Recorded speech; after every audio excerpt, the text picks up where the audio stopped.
Bago tayo magsimula, ipopromote ko lang ang aking online shop sa Shopee at sa TikTok, Miss The Queen PH. Meron po tayong mga power bracelets na ako mismo yung gumawa. So meron tayong mga bracelets for attracting money and abundance, mga pampaswerte. And then meron din tayong bracelets for protection, anti-evil eye, anti-inggit, and also for balancing your chakra.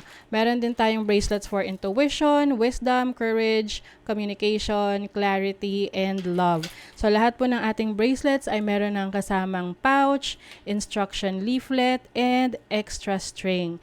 Ayan, meron din tayong mga intention oils and spell jar for prosperity and protection. So lahat po ng items ay cleansed and intention set na siya specifically to the buyer. So available to sa Shopee at sa TikTok shop.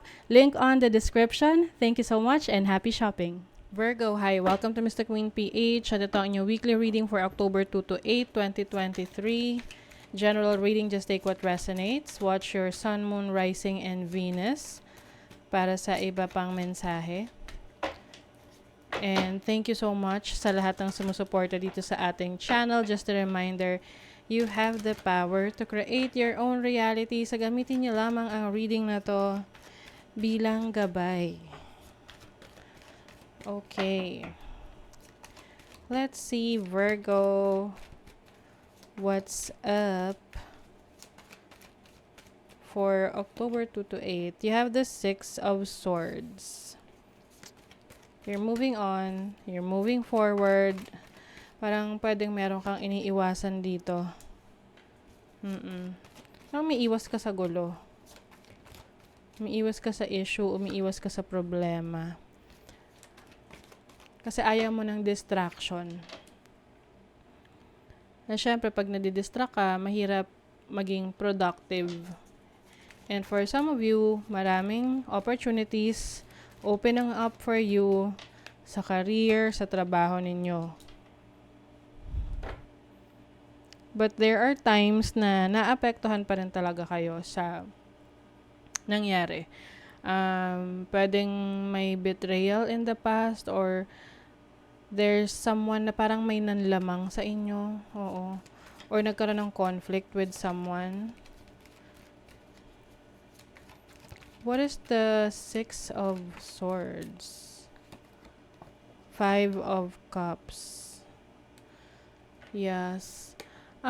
Disappointment sa isang tao na you've been expecting this person to deliver something. Parang meron kang expectation sa kanya na ibibigay niya sa'yo, pero nag-fall short siya of your expectations.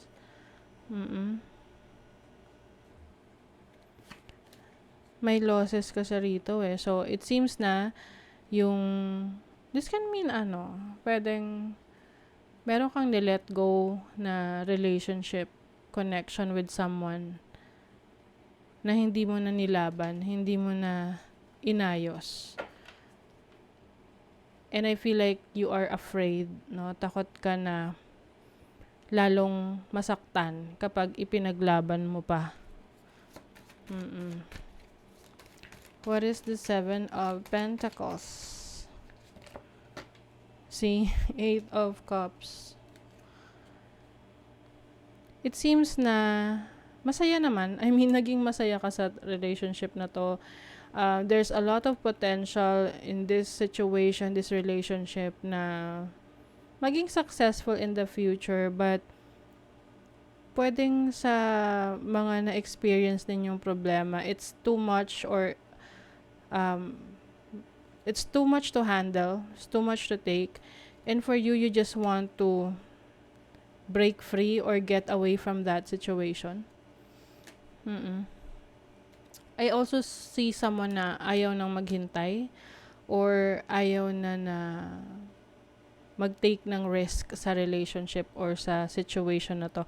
Sa iba, pwede rin naman tong career na you're expecting a lot from this. This can be a career, trabaho, or business. But it seems na hindi mo nakukuha yung resulta na gusto mo.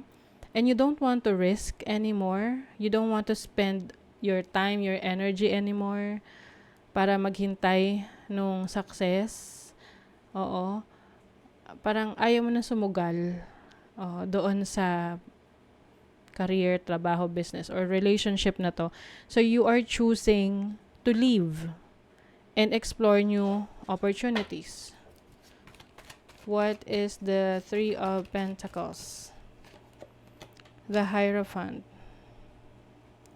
Gusto mo na mas marami ka pang matutunan. Kasi I feel like, kung sa relationship to, you want this relationship na may patutunguhan, may growth, mauwi sa isang commitment na pangmatagalan. For some of you want marriage, pero mukhang hindi dumadating or hindi nagmamaterialize yung ganon. Kaya you chose to walk away. Yung iba naman, when it comes to your career, you felt na binigay mo na yung oras at panahon mo dyan. You've stayed for a very long time sa trabaho, sa career na yan. But it's not giving you what you are expecting. Gusto mo mas mag-grow pa. Gusto mo pa na mas ma-explore pa yung iba mong kakayanan, opportunities. What is the Moon? The Empress, yes. So you're focusing on improving yourself. Yung iba sa inyo may mga bagong pinag-aaralan para mas may maidagdag kayong abilities or skills na pwede nyong gamitin to improve yourself or to get a much higher position in the future. You are more, mas lalo mong pinapahalagahan yung sarili mo ngayon. You are taking care of yourself because you feel like hindi ka well taken care of sa relationship or sa trabaho, sa career na to eh. So, ikaw na yung mag-aalaga sa sarili mo. Hindi mo na siya iaasa sa iba. There's no place like home. So, naghahanap ka ng isang sitwasyon, trabaho, career, business, relationship na mararamdaman mo na komportable ka doon. You can be your authentic self. Alam mo yun, may peace of mind, may happiness. You also have the higher power. So, you are connecting to your higher self, to your instinct, to your intuition. I think you are also divinely guided. Where's this going? Oh, you have the Sun. You have the Three of Wands. Wow. Yung iba sa inyo, Virgo, this is a confirmation that you've made the right decision. Yes. With the Justice card, you've made the right decision na iwanan to or umalis dito sa sitwasyon na to because you feel like there's something more that you will experience, something better, which is going to be true. With the Sun card here, there's definitely success, new opportunities, new pathways with the Three of Wands. So, meron talagang growth outside of your situation right now. So, it's time for you to make that decision. Kasi the moment na mag-decide ka, mas maraming mag-open na doors for you. So, just trust your instinct, your intuition, kung saan ka nililid. You have Mercury and Aries in the first house, restlessness. So, you're going to be very busy. Maaring marami kang asikasuhin, tatrabahuhin. Of course, you need to focus on your health, your health in general, physical, mental, emotional. So, you have the Sun and Virgo in the 6th house. So, I think it's na to sa yung sinasabi kong self-care, self-love. Kumbaga, more time to yourself. Lalo na kung napabayaan mo yan nung mga panahon na nandito ka or nagtitiis ka sa isang relationship or trabaho na hindi ka naman vina-value. You have a lot of faith in your career, in your job, in your capabilities. So, keep the faith. And sabi rito, this situation needs your full trust. Kailangan magtiwala ka to your instinct, to the divine kung saan ka nililid. Because your spirit guides, your spirit guides are leading you to the right direction, Virgo. Kaya nararamdaman mo yan na gusto mo nang umalis. Sa relationship naman, may red flags. So, some of you might be in a relationship na overwhelming na yung red flags. Yun na yung sign to take a different path and leave this situation na alam mong hindi ka binavalue. Okay? So, that is your reading, Virgo. Kung nagustuhan nyo ito, naka-resonate kayo, mag-comment kayo dyan.